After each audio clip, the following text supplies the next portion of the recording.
Assalamualaikum warahmatullahi wabarakatuh. Perkenalkan, nama saya Muhammad Hartanto dari kelas 02 TLP 001 dengan NIM 2410110126 dari Prodi Teknik Elektro. Di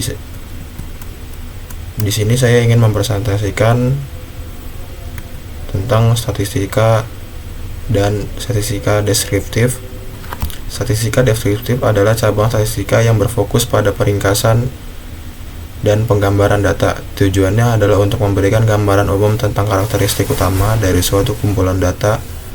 Beberapa perhitungan umum dalam statistika deskriptif meliputi ukuran tendensi sentral, mean atau rata-rata, jumlah semua nilai dibagi dengan jumlah observasi, median, nilai tengah dalam kumpulan data yang telah diurutkan, modus, nilai yang paling sering muncul dalam kumpulan data, dan ukuran penyebaran, variabilitas, tentang atau range, perbedaan antara nilai maksimum dan minimum, variasi, rata-rata dari kuadrat deviasi setiap nilai dan mean, standar deviasi, akar kuadrat dari variasi menunjukkan seberapa jauh nilai-nilai tersebar dari mean, kuartil, membagi data menjadi 4 bagian yang sama, rentang antar kuartil atau IQR, perbedaan antara kuartil ketiga dan kuartil pertama, ukuran bentuk distribusi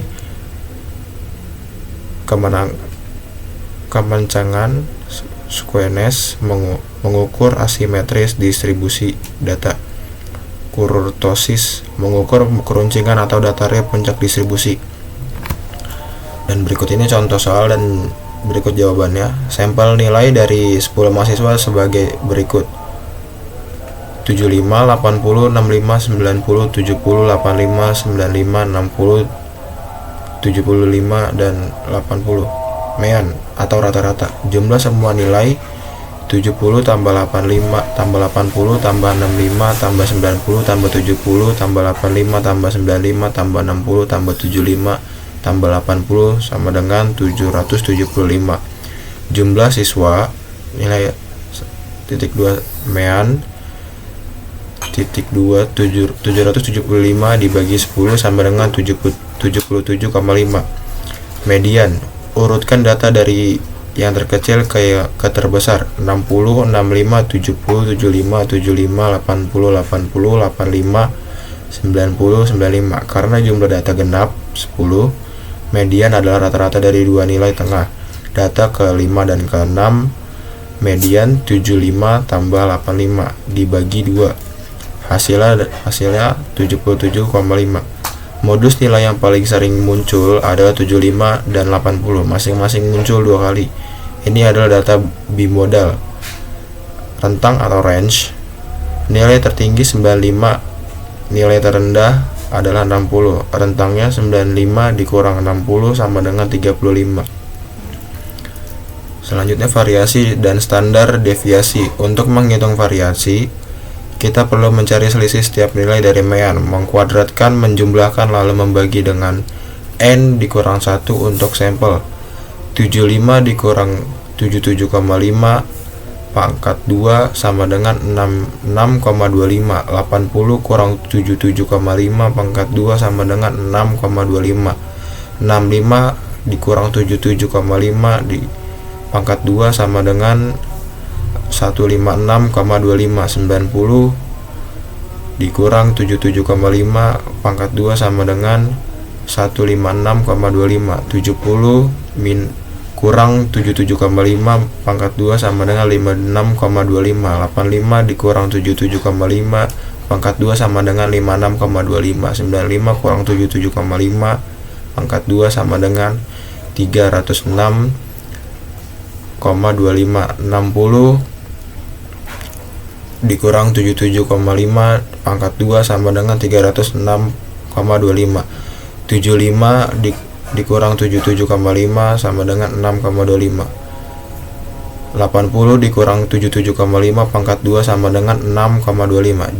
Jumlah kuadrat deviasi 6,25 tambah 6,25 tambah 156,25 tambah 156,625 tambah 56,25 tambah 56,25 tambah 306,25 tambah 306,25 tambah 6,25 tambah 6,25 sama dengan 1050. Variasi sampel S2 1050 dibagi 10 buka kurung 10 dikurang 1 tutup kurung sama dengan 1050 dibagi 9 sama dengan 116,67. Dibulatkan standar deviasi sampel S sama dengan 116 akar 116,67 sama dengan 1080.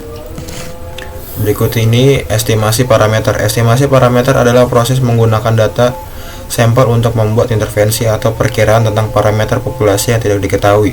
Ada dua jenis utama estimasi parameter. Estimasi titik memberikan satu nilai tunggal sebagai perkiraan terbaik untuk parameter populasi. Misalnya rata-rata sampel dapat digunakan sebagai estimasi titik untuk rata-rata populasi. Estimasi interval atau kepercayaan memberikan rentang nilai di mana parameter populasi kemungkinan besar berada bersamaan dengan tingkat kepercayaan tertentu. Contoh yang paling umum adalah interval kepercayaan untuk mean populasi. Ini biasanya dinyatakan sebagai estimasi titik, kurang lebih margin of error. Margin of error dihitung berdasarkan standar deviasi sampel, ukuran sampel dan tingkat kepercayaan yang diinginkan, misalnya 95% atau 99%. Untuk melakukan estimasi parameter biasanya melibatkan penggunaan uji statistik seperti uji Z atau uji T, tergantung pada apakah standar deviasi populasi diketahui dan ukuran sampelnya. Berikut contoh soal estimasi parameter. Sebuah survei dilakukan terhadap 49 mahasiswa untuk mengetahui rata-rata waktu belajar mereka per hari. Hasil survei menunjukkan bahwa rata-rata waktu belajar sampel adalah 5 jam dengan standar deviasi sampel 1,4 jam. Buatlah interval kepercayaan 90% untuk rata-rata waktu belajar populasi mahasiswa. Penyelesaian 1. Identifikasi informasi yang diketahui. Ukuran sampel N sama dengan 49, rata-rata sampel X sama dengan 5 jam. Standar deviasi sampel S sama dengan 1,4 jam. Tingkat kepercayaan 95%. Tentukan nilai Z atau T. Karena ukuran sampel N sama dengan 49 cukup besar, biasanya N lebih besar 30 dan standar deviasi populasi tidak diketahui. Kita dapat menggunakan distribusi Z atau distribusi T jika sampel sangat kecil dan standar deviasi populasi diketahui. Untuk tingkat kepercayaan 95%, nilai Z yang sesuai adalah 1,96. Anda dapat mencari di tabel distribusi normal standar. Hitung standar error atau SE. Dari mean S dibagi SE sama dengan S per N. SE sama dengan 1,4 per 949. SE sama dengan 1,4 per dibagi 7 sama dengan 0,2. Hitung margin of error atau ME. ME sama dengan Z kali SEME sama dengan 1,96 dikali 0,2 sama dengan 0,392. Hitung interval kepercayaan sama dengan X plus minus ME di batas bawah 5 dikurang 0,392 sama dengan 4,608. Batas atas 5 plus 0,392 sama dengan 5,392. Kesimpulan, dengan tingkat kepercayaan 90%, kita dapat menyimpulkan bahwa rata-rata waktu belajar populasi mahasiswa berada di antara 4,908 jam dan 5,392 jam.